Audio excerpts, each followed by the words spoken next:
With all of our mobile devices and portable computers, we are posting and sharing with our phones, our BlackBerry, our iPhone, our PC, and all this sharing could be compromising our privacy and security. Joining me with tips on how to stay safe in this digital world is Internet security expert Doug Davidson with us once again. Doug, as always, it's so nice to have you here because you bring such good information as we keep going further and further into what we can use and what we can share. You drew a comparison earlier to, WikiLeaks, and that was everything everyone knows what WikiLeaks was. That was basically on the Internet about all kinds of secrets, CIA. But we could be our own personal WikiLeaks person, and not in a good way. Yeah, we all have things we want to keep private. You know, I have private information, you have private information. Most of it's not bad. It's just things we want to keep to ourselves, and that's okay. But we need to make sure that we keep control of it and manage it so we don't have that personal WikiLeaks. WikiLeaks, I like that. Oh, how do we make sure that we don't have our own private WikiLeaks? What do we need to do? And why is it important, first of all, to make sure that some things are guarded and not shared? Well, identity theft is now the #1 crime. It's surpassed drug crimes in terms of the velocity of growth. Seriously. It's a safer crime. You're probably not going to get caught if you do it, and I can gain a lot more out of it than I can from drugs. So lazy criminals are going to try to steal identities, and a lot of different reasons.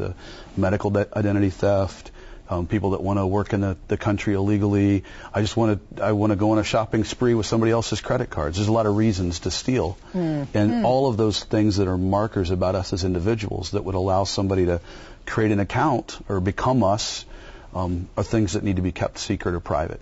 I know you don't want to scare people from not using electronic devices, but you want people to be guarded. So first of all, you say figure out what is on your computer, and we should know what's on our computer. Yeah, well, hopefully today, and the weather this week's the sign that spring's coming. So spring clean your computer.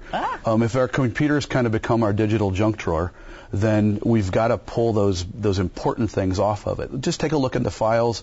We do this for companies, as you know, and we'll go in and find files that have critical information on them that are 10 years old. So get all the old stuff off. Delete it. And when you say off, do you mean save it in another place? Well, decide whether you need it or not. Okay. And if you don't need it, delete it. Okay. If you do need it, you can save it on a thumb drive or save it to a CD and keep it at your desk, but not online, particularly if you have broadband or cable connection to the Internet. If it's available for you all the time, it's available for somebody else. So if you don't need to have it on the computer to work with, pull it off if you are going to need it in the future and drop it in a filing cabinet. Great ideas, and you give examples of receipts, health records, tax documents. Those things could be on there, and if you're done using them, get them off. But here's my question. I've heard you never can really delete anything off your hard drive. Well, you can't. Well, essentially, when you delete delete a file off the computer, all you're doing is deleting the reference for the computer to be able to find that file. So it's a little bit more of a complicated process, and we have a link, as always, on the bottom of the screenshot that you put up, that if somebody follows it, they want to see, there's some directions about how to actually do that. So it's permanently, irrevocably, can't get it back, gone. Okay, do that permanently and use that link in a way to do it. And finally, you say recommend that people use a secure link to stop privacy pirates, I guess I call them. Make sure you have these things like the Norton antivirus. Yeah, every time firewalls. We come. Yeah, Gail, every time we come, we talk about if we're going to do all this stuff, and I Facebook and tweet and do all these things living digitally, but we need to do it securely. So our computer needs to be kept up to date. We need to have antivirus and a firewall. We need to use strong passwords.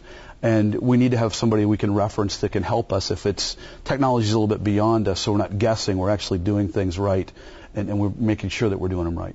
And don't share too much on social media. And don't share too much on social media, yes. We touched on that a lot last time, but were you amazed at the fact that they say a revolution started in Egypt from social media, which shows the power of it, obviously, the good stuff, but also the fact that so much is shared. So much is shared, and I think generationally, the younger that you are, the less you think about the sharing. Yeah, they're uninhibited. Yeah. And so, there's a tremendous change in the world from that, and there's a lot of examples, Egypt being the latest one, where real social change is happening because of it. So not use it, but use it responsibly. Well, we could talk forever, but that's good that you're coming back because we have more to talk about. Yes, we are. Thank you, Doug. Nice to see you. Thanks, Gail.